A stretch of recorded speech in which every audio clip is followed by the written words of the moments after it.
तुमने कभी सुनी है उस जंगल की कहानी जो रात के अंधेरे में मौन रहता है? कहानियां सुनते हैं कि अगर कोई इस जंगल में चला जाए तो वो समय से परे एक दूसरे ही दुनिया में खो जाता है। यह जंगल भारत के प्राचीन रहस्यों से जुड़ा हुआ है और इसका सबसे रहस्यमयी हिस्सा है काल वृक्ष। कोई नहीं जानता कि इस पेड़ के नीचे क्या छिपा है, लेकिन ये बात अजनबी को भी अपनी ओर खींचती है। किसी को नहीं पता कि जो भी इस पेड़ के पास जाता है क्या वो वापस आता है या फिर वो अंधेरे में समा जाता है। ये पेड़ एक शापित पेड़ है और कहते हैं कि जिसने एक बार इस पेड़ के रहस्य को जानने की कोशिश की वो या तो गायब हो गया या फिर उसकी आत्मा कभी शांति से नहीं सो पाई। और फिर एक दिन एक युवक प्रसाद ने ये सब सुना और तय किया कि वो इस रहस्य को सुलझाएगा।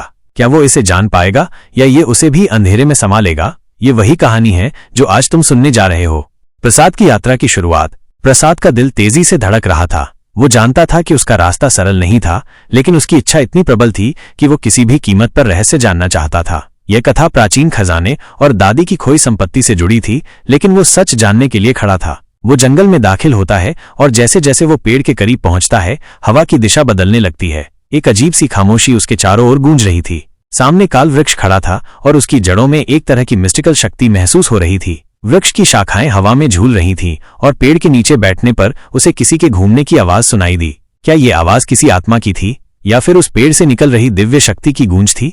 प्रसाद ने डर को नकारते हुए अपनी इच्छा पूरी करने के लिए पेड़ के नीचे बैठने का साहस किया, लेकिन तभी एक आवाज गूंज उठती है, क्या तुम तैयार हो अपनी इच्छा के लिए? वृक्ष का रहस्य और पहली परीक्षा।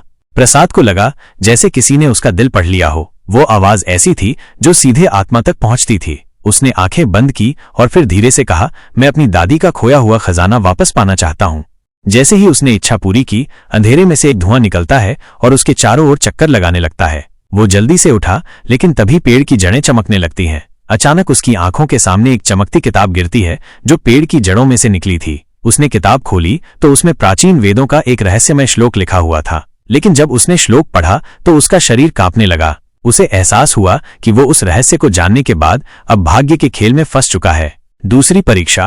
प्रसाद ने किताब को हटाया और जैसे ही वो बढ़ा, पेड़ के नीचे एक अंधेरे राक्षस की छाया दिखाई दी। यह राक्षस कोई सामान्य राक्षस नहीं था, बल्कि वो उसकी अभी तक दबी इच्छाओं का रूप था। वो राक्षस सामने आया और बोला, क्या तुम अपनी सच्चाई को जानने के लिए तैयार हो? प्रसाद को अब एक आध्यात्मिक युद्ध का सामना करना था। राक्षस ने उसकी भीतर की खोई इच्छाओं को सामने लाकर उसे डराने की कोशिश की, लेकिन प्रसाद ने मन में दृढ़ निश्चय किया कि वो डर से बाहर निकलेगा। मैं जानना चाहता हूं सच क्या है, वो बोला। राक्षस ने उसकी आत्मा को चुनौती दी और एक जबरदस्त शोर के साथ वो धुआं और अंधेरे में गायब हो गया।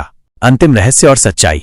धुआं छंटते ही प्रसाद को महसूस हुआ कि वो अब पूरी तरह से आध्यात्मिक रूप से जागरूक हो चुका था। उसके सामने वह साधु खड़ा था जिसने वर्षों पहले तपस्या की थी और इस शक्ति को जगाया था। साधु ने मुस्कुराते हुए कहा, तुमने अपनी इच्छाओं को नियंत्रित किया है और अब तुम इस रहस्य के असली रक्षक बन गए हो। प्रसाद को समझ में आ गया कि इस पेड़ का असली रहस्य ये था कि ये किसी को सिर्फ इच्छाओं के परिणाम के बारे में जागरूक करता है। साधु ने कहा, जो व्यक्ति अपनी इच्छाओं के साथ ईमानदार रहता है और उन पर नियंत्रण करता है, वही सच्ची शक्ति प्राप्त करता है।